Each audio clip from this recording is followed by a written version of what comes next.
One moment of patience may ward off great disaster.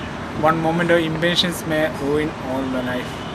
In today's gospel, Jesus speaks about the parable of wheat and wheat. Jesus' parable should cause us to reflect on whether we are wheat or wheat.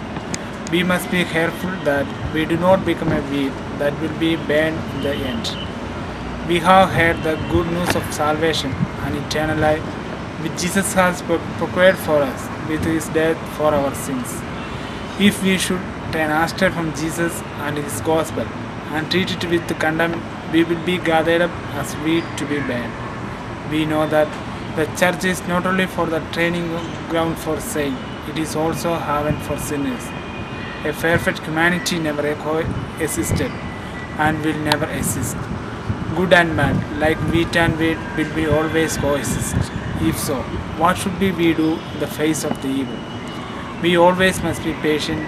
In today's gospel, the servant asks their master whether they shall go and weed out the weeds. The Lord says no, because when you weed out the weeds, you might pull up the wheat with it. This is a call to be patient with evil, but never compromise it. And we must pray that the evil forces of darkness may not empower the humanity. But our patience with evil or our hope in the Lord should not make us remain passive or indifferent to evil. Bernard Shaw says, the worst sin towards our fellow creature is not to hate them, but to be indifferent to them. Lord is calling us to do our duty to remove evil whenever we can, and if we cannot, at least protect against it. Instead of cursing the darkness, Lord is calling us to light a candle. A little boy, not familiar with an echo, thought he had heard in the forest the voice of another boy not far off. He shouted, "Hello there." The voice shouted back, "Hello there." He cried again, "Who are you?" The voice replied, "Who are you?" He cried once more, "You are a bad boy."